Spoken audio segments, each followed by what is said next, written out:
आज विशेष कृपा यह है कि समय पर राधा अष्टमी का भाव इष्ट की कृपा से आया है मन में, या मन में आया है। भाव तो मन में ही आता है ना, अभाव भी मन में ही आता है।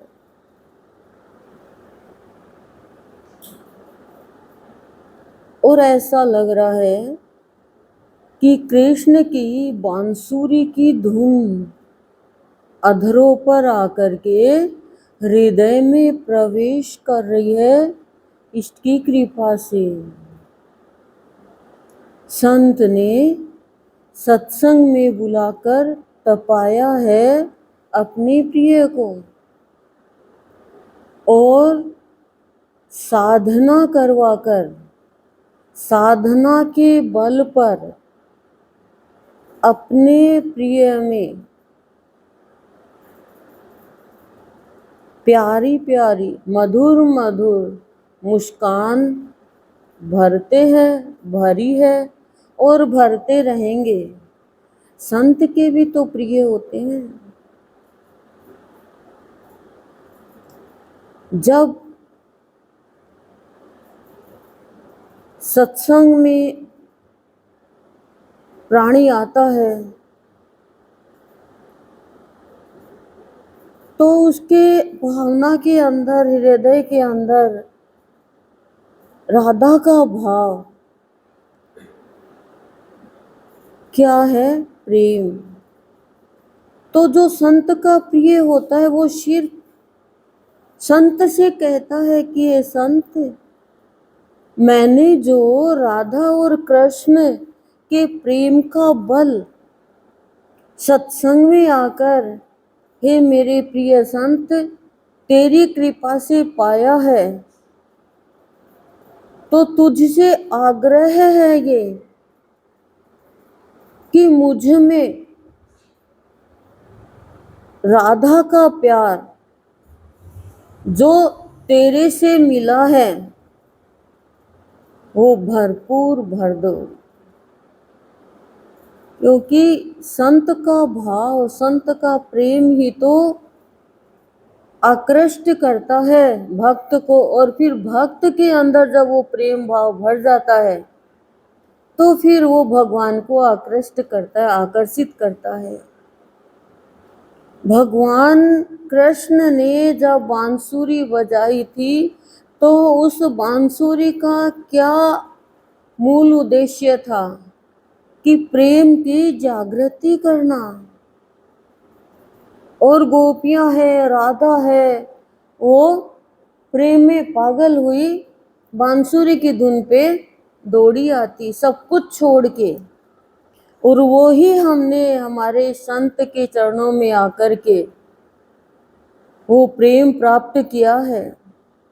प्रेम का ही वो बल है जो सारे विकारों को काट काट कर दूर कर देता है और भगवान के नजदीक बुलाकर, भगवान के कंधे पे प्रिय अपना सर रख करके और रास रचाने लग जाता है। आज भी हमारे सत्संगी प्रेमियों के हृदय में वही राधा का प्रेम, कृष्ण का प्रेम विराजमान है और जागृत है।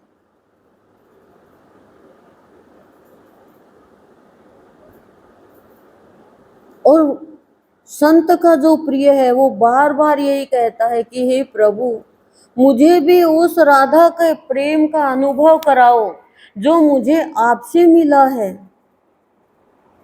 आपने मेरे हृदय में प्रेम की धारा बहाई है, वो मैं अनुभव कर सकूं और आपके चरणों में मैं न्यौछावर हो सकूं। मुझे ऐसा प्रेम का बल दो। प्रेम सूक्ष्म भाव है, महान भाव है, और वो महापुरुषों के द्वारा ही भक्तों को प्राप्त होता है, तब वो भगवान का प्रिय बनता है, संसार का प्रिय बनता है वो। क्योंकि प्रेम ही तो प्रिय है। और जिसने प्रेम को पा लिया, प्रेम को जागृत कर लिया संत की भक्ति के द्वारा,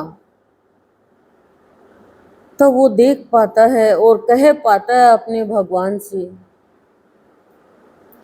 कि हे मेरे सद्गुरुदेव, समय समय पर तुम सचेष्ट रह करके हमसे सत्संग करवा रहे हो।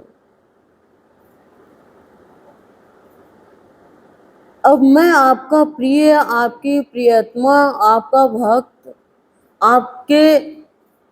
मैं आपका प्राण, आप मेरे प्राण। तो प्रभु अब मुझे भी अपना भाव दो, श्रद्धा दो, विश्वास दो और अपना सारा का सारा अपनापन मुझे प्रदान करो। वो इसका इतना ऊंचा भाव है, वो भगवान से अपनापन पूरा होना चाहिए, क्योंकि मैं आपसे अपनापन लूंगा तो ही तो मैं किसी को अपनापन दे पाऊंगा। हमारे अंदर तो अपनापन भी रहता है, परायापन भी आ जाता है, लेकिन जब वो भाव आ जाएगा तभी तो अपनापन भगवान देगा ना। और इतना प्रेम मेरे अंदर भरो कि आप मुझ में समा जाओ और मैं आप में समा जाऊं, जैसे राधा और कृष्ण आपस में एक हो गए। दिखने में अलग अलग दिखते थे लेकिन वो अलग अलग थे नहीं। और भगवान ने जो प्रेम लोक बनाया, बसाया, वो राधा के प्रेम से ही तो बसाया।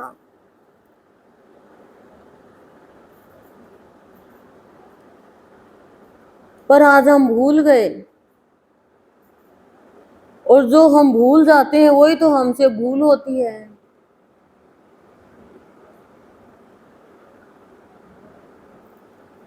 लेकिन पहले अपनापन से पहले क्या मांग रहा है भक्त? भाव, विश्वास, श्रद्धा। जब ये तीन चीज होगी तो भगवान अपनापन देंगे ही देंगे। आपके ऊपर भी कोई विश्वास करेगा तो आप उसको अपनापन दोगे ना।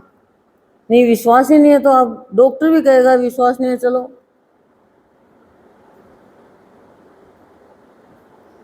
बहुत बड़ी शक्ति होती है। विश्वास से तो प्रेम जागृत होता है, श्रद्धा से तो प्रेम की जागृति होती है। और भाव क्या है?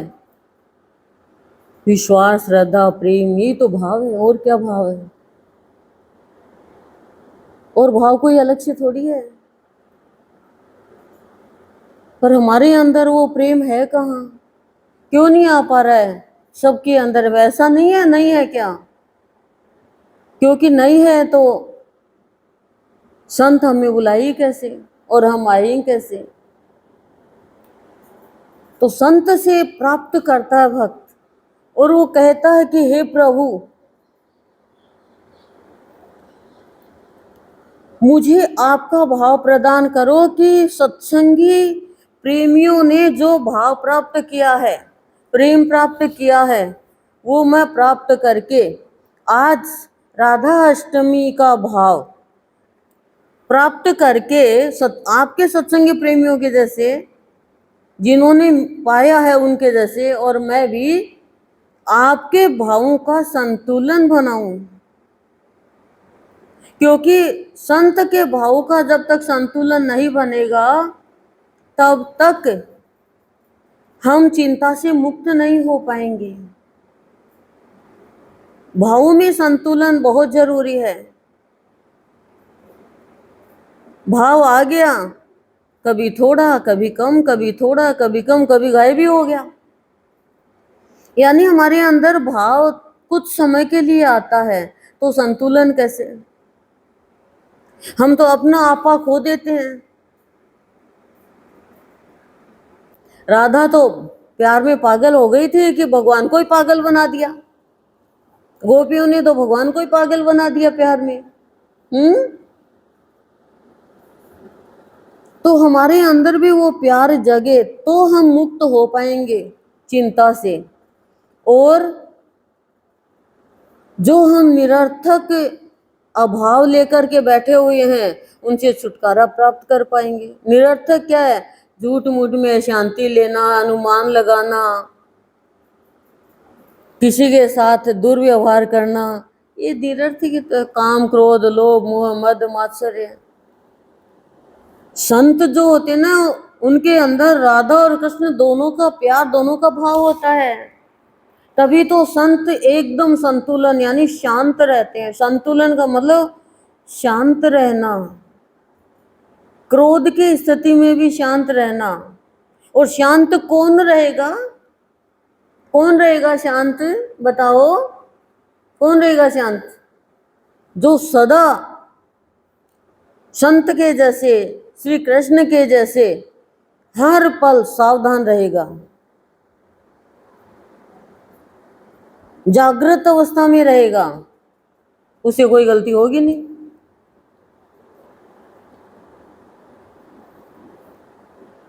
असावधानी नहीं करेगा वो। और कुछ ऐसा वैसा हो भी रहा है तो देखो भगवान कैसे मुस्कुराते रहते हैं। कितना उनका संतुलन था भाव का। राधा भी कितनी संतुलित थी, भगवान गए तो भी एक आंसू नहीं निकाला।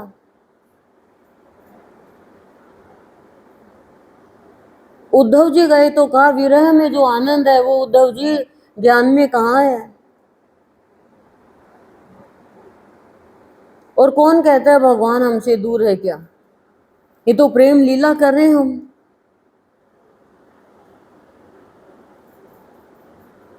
हम तो, हमारा भाव तो असंतुलित है, कभी शांति कभी अशांति, कभी प्यार कभी क्रोध, कभी 100% आदर तो कभी 0% आदर नहीं, निरादर, 100% ही निरादर। तो हमारा भाव है कि हमारा स्तर कहाँ बढ़ा अभी?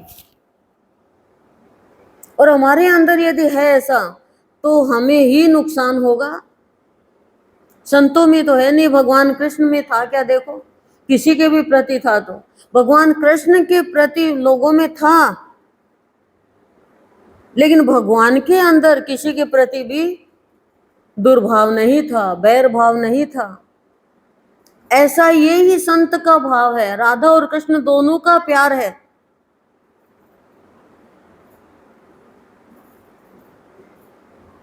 गुरुदेव तो बार बार एहसास कराते हैं, आभास कराते हैं कि तुम कौन से, पहली बात तो ज्ञान के पीछे भाग ही कहाँ रहे हैं, लेकिन जो भाग रहे हैं उनको तो एहसास कराते हैं कि रोम रोम में है भगवान, यही है ज्ञान। कण कण में है भगवान, यही है सच्चा ज्ञान। अब यही ज्ञान है, पर यह ज्ञान हम जान नहीं पाते हैं। निरर्थक चिंता करते रहते हैं, जीवन की चिंता करते रहते हैं। लेकिन जिस दिन हम सद्गुरुदेव के भावों का चिंतन मनन करेंगे, उस दिन हम भी ये कह पाएंगे कि हे नाथ, हम भी तेरे भावों का आनंद पाने का अधिकारी बन पाए। चिंतन मनन तो करें। हम कोई कार्य होता घर में, बहुत चिंतन मनन करते हैं, कितने परिवार की चिंता करते हैं, तो भावों का आनंद पाने का अधिकारी कैसे बनेंगे? निरर्थक चिंतन करते हो, जीवन की चिंता, परिवार की चिंता, इसकी चिंता, उसकी चिंता, यहाँ की चिंता, वहां की चिंता।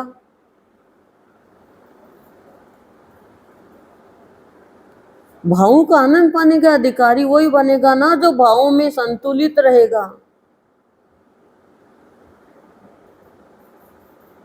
कौन कौन बिगाड़ सकता है हमारा? और हम किसको सुधार सकते हैं? स्वयं को भी हम नहीं सुधार सकते यदि उसकी कृपा नहीं हो तो। और भक्त बार बार ये कहता है कि हे नाथ, यदि तेरी इष्ट कृपा नहीं होती तो मेरी ये कल्पना साकार नहीं होती। असंभव था सत्संग में आना भी, लेकिन तूने मुझे क्या क्या दिया वो तो वर्णन कर ही नहीं सकते। और सबसे बड़ी बात, तूने हमें सत्संग दिया, जो हम अपने भाग्य को जितना सराहे उतना कम है। विकारों का सराय बना हुआ था ये शरीर, और इस शरीर में पनाह देके प्रेम की ज्योति जगमगा दी। अब ये कल्पना साकारी तो है सत्संग मिलना, पर हम अनुभव करेंगे तब हमें पता चलेगा कि सबका कर्ता भगवान है, करने वाला वो है, कराने वाला भी वो है।